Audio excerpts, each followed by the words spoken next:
याविषयी अधिक माहिती देण्यासाठी आपले प्रतिनिधी विशाल सवणे आपल्यासोबत जोडले गेलेले आहेत। रांचीतली ही आत्ताची दृश्य विशाल आपण पाहतोय, काय नेमकी परिस्थिती या ठिकाणी या क्षणाला आणि कशा पद्धतीने हे आंदोलन पुढे जात आहे? खरं पाहिलं तर आता जे आंदोलनाचं ठिकाण आहे ते आंदोलनाचं ठिकाण आणि विधान भवन हे काही अंतरावरती आहे।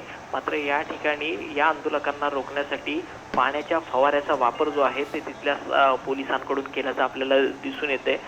खरं तर हा मोर्चा जो आहे तो रोखण्याचा आटोकाट प्रयत्न जो आहे तो तिथल्या प्रशासनामार्फत केला जातोय। तिथे ज्या परीक्षा होतात झारखंडच्या सरकारकडून त्या परीक्षांमध्ये जो व्यवहार जो आहे तिथला तो भ्रष्टाचार झाल्याची माहिती जी आहे ती उघड या ठिकाणी महंतो यांनी केल्याचं आपल्याला दिसून येतंय। आणि याच पार्श्वभूमीवरती ज्या गैरव्यवहाराच्या पार्श्वभूमीवरती महंतो जे आहे ते मागच्या काही दिवसांपासून उपोषणावरती देखील बसल्याचं आपल्याला दिसून आलं।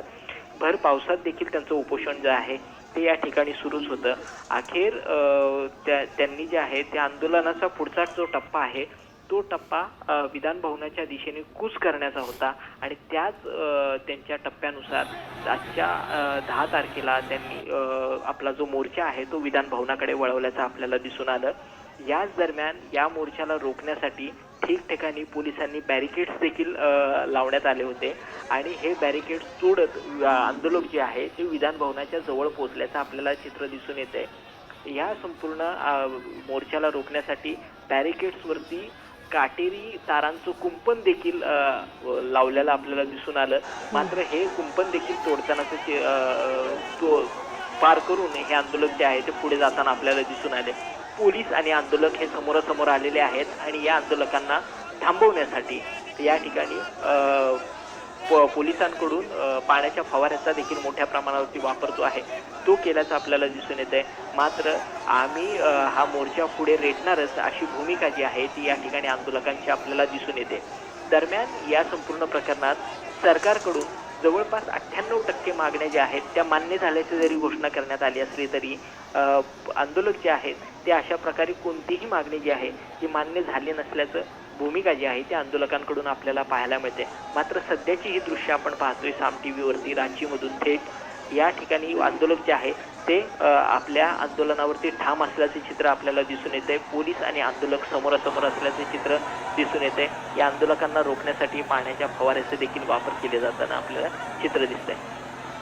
विशाल, या ठिकाणी पोलिसांची भूमिका अत्यंत महत्त्वाची ठरते, कारण जंतर मंतरवर आपण पाहिलं पोलिसांनी विद्यार्थ्यांवरच अटॅक केला होता, त्या ठिकाणी लाठीमार केला होता, तरुणींवर देखील हात उचलण्यात आला होता। तसं काही या ठिकाणी घडताना पाहायला मिळतंय। दृश्य आपल्याला जंतर मंतरवरती पाहायला दिसून आली। ज्या पद्धतीनं तिथल्या पोलिसांकडून लाठीमार देखील करण्यात आल्याचं आपल्याला दिसून आलं। जंतर मंतरवरती अश्रुधुरांचा देखील मारा जंतर मंतरवरती झाल्याचं आपल्याला दिसून आलं। काही विद्यार्थी तिथं जे आहे ते जखमी झाल्याचं चित्र आपल्याला जंतर मंतरवरती दिसलं होतं। मात्र तशा स्वरूपाचं चित्र इतर रांचीमध्ये दिसून आलेलं नाही। पोलिसांनी कोणत्याही प्रकारे बळाचा वापर जो आहे तो या आंदोलकांवरती करताना दिसून येत नाहीत। दरम्यान आंदोलन रोखण्यासाठी जो प्राथमिक पातळीवरती ज्यावेळेस आंदोलकांना आवाहन केलं जातं की आंदोलन थांबवा, तशा पद्धतीनं आवाहन देखील करण्यात आलेलं आहे। त्याचबरोबर त्याचा पुढचा टप्पा म्हणून जे पाण्याचे फवारे जे वापरले जातात अनेक ठिकाणी आंदोलकांवरती, त्या पद्धतीनं पाण्याचे फवारे जे आहेत त्या फवाऱ्यांचा देखील मारा करताना आपल्याला दिसून येतात। मात्र इथं कोणत्याही प्रकारचा लाठीचार्ज जो आहे तो अद्याप झाले नसल्याची माहिती जी आहे ती आपल्याला प्राप्त होते। विशाल, देवेंद्रनाथ महतो हे रुग्णवाहिकेतून विधानसभेच्या दिशेने रवाना झाल्याची माहिती काही वेळापूर्वी मिळाली होती। ते त्या ठिकाणी पोहोचलेले आहेत का आणि विधानसभा परिसरामध्ये नेमकं काय परिस्थिती पाहायला मिळते?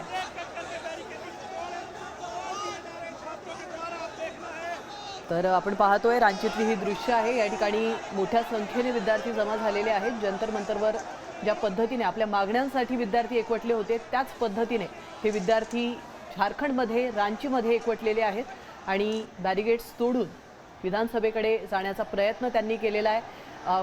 विधानसभेजवळ देखील हे विद्यार्थी पोहोचल्याची अपडेट समोर येते। मात्र पोलिसांकडून त्यांना आत एंट्री दिली जात नाहीये। पोलिसांकडून कुठल्याही बळाचा वापर केला जात नसला तरी देखील मोठ्या संख्येने पोलीस बंदोबस्त या ठिकाणी तैनात करण्यात आलेला आहे आणि